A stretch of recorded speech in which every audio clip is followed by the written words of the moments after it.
नमस्कार. Knowledge basket इंडियामध्ये परत एकदा तुम्हा सर्वांचं खूप खूप मनापासून स्वागत. आज आपण येत्या रविवारी म्हणजे 21 सप्टेंबरला जे सूर्यग्रहण लागणार आहे त्याविषयी संपूर्ण माहिती घेणार आहोत. ग्रहण म्हणजे काय आणि त्यातल्या त्यात सूर्यग्रहण म्हणजे काय. ग्रहण ही एक भौगोलिक स्थिती आहे, एक भौगोलिक घटना आहे, खगोलीय घटना आहे.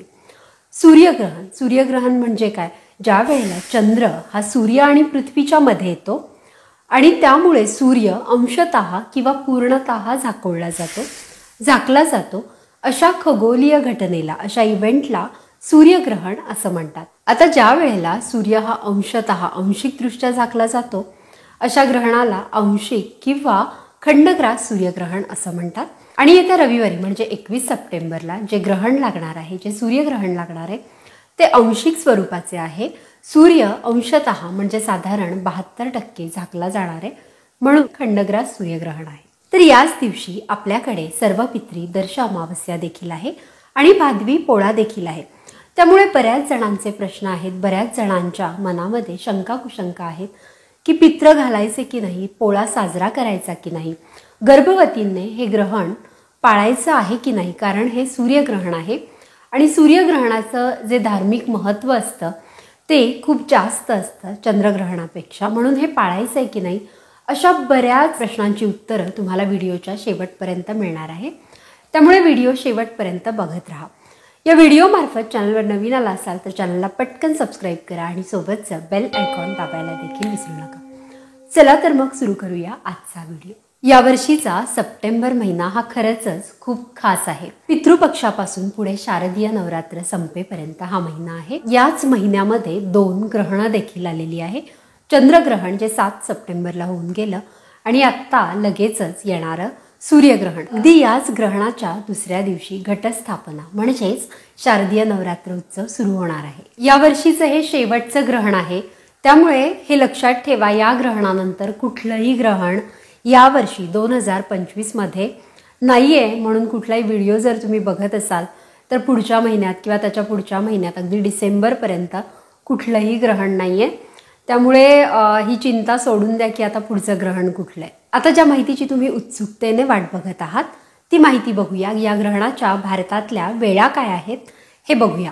हे ग्रहण 21 सप्टेंबरला म्हणजे रविवारी रात्री 10:59 साधारण 11 वाजता सुरू होणार आहे आणि 12 वाजल्यानंतर 22 तारीख लागते, म्हणून 22 तारखेला पहाटे 3:23 हे ग्रहण संपणार आहे.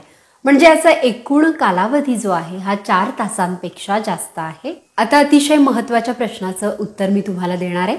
हे ग्रहण भारतातून दिसणार आहे का? हे ग्रहण भारतातून दिसणार नाही. या वेळेला भारतामध्ये रात्र आहे, रात्री सूर्य दिसत नाही, म्हणून हे ग्रहण भारतात दिसणार नाहीये. आणि ज्योतिषशास्त्राप्रमाणे जी ग्रहणं भारतामधून दिसत नाहीत त्या ग्रहणाला आध्यात्मिक दृष्ट्या कुठलीही धार्मिक मान्यता नाही, त्यामुळे हे ग्रहण पाळण्यास देखील मान्य नाही. तसं पाहता सूर्यग्रहणाचा सूतक काळ हा सूर्यग्रहण चालू होण्याच्या 12 तास आधीच चालू होतो. म्हणून आता तुम्हाला शंका असेल की याचे वेध पाळायचे आहेत का, सूतक नियम काही आहेत का, ते पाळायचे आहेत का. तर या ग्रहणाचे सूतक नियम, वेधादी नियम कुठलेही भारतामध्ये मान्य होणार नाही आहेत, त्यामुळे ते इथे पाळायचे देखील नाही आहेत. तुम्ही बिलकुल या ग्रहणाची चिंता करू नका. आता पुढचा अतिशय महत्त्वाचा प्रश्न जो तुमच्या मनात आहे तो म्हणजे ज्यांची पित्र घालायची राहिलेली आहेत. या दिवशी सर्वपित्री अमावस्या आहे. ग्रहण लागल्यामुळे हे मान्य होणार आहे का? आम्ही पित्र घालू शकतो का, श्राद्ध करू शकतो का? तर हो, नक्कीच. या ग्रहणाला धार्मिक मान्यता नसल्यामुळे इतर गोष्टी जसं की आपण पित्र या दिवशी घालू शकतो. तसंच या दिवशी भादवी पोळा आहे, म्हणून हा पोळा देखील तुम्ही साजरा करू शकता.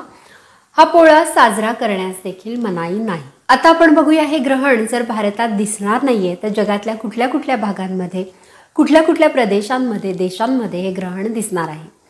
हे ग्रहण न्यूझीलंड, ऑस्ट्रेलिया, आफ्रिका, प्रशांत महासागर, हिंदी महासागर, अटलांटिक महासागर, पॉलिनेशिया, मेलानेशिया, नॉर्फॉक बेट, आयर्लंड, वेलिंग्टन, फिजी इत्यादी प्रदेशांमध्ये दिसणार आहे. आता पुढचा अतिशय महत्त्वाचा प्रश्न. नॉलेज बास्केट इंडियाचे बरेचसे व्ह्युअर्स हे प्रेग्नंट स्त्रिया आहेत, प्रेग्नंट लेडीज आहेत.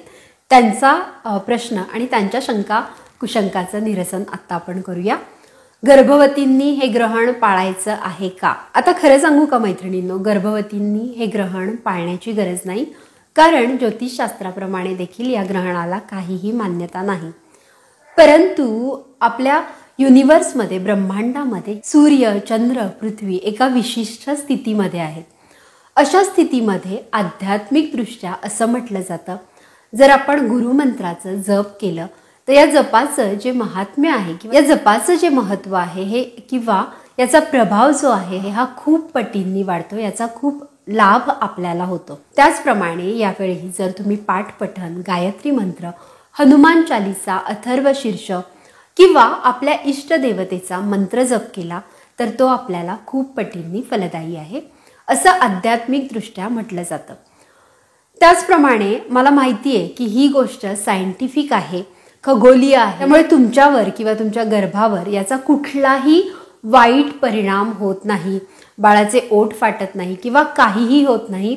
एकही केस अशी आढळलेली नाहीये की ग्रहणामुळे तुमच्या बाळावर किंवा तुमच्यावर विपरीत परिणाम झालेला आहे. परंतु काय असतं ना, आपला सांस्कृतिक जो पगडा आपल्या मनावर असतो त्यात गर्भवती ही खूप सेन्सिटिव्ह झालेली असते.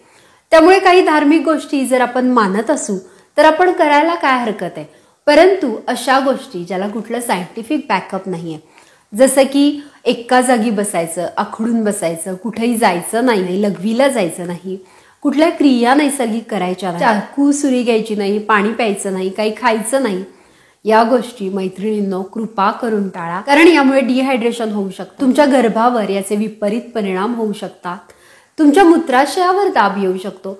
म्हणून अशा अताताई आणि अंधश्रद्धा असलेल्या गोष्टी तुम्हाला पाळायच्या नाहीयेत.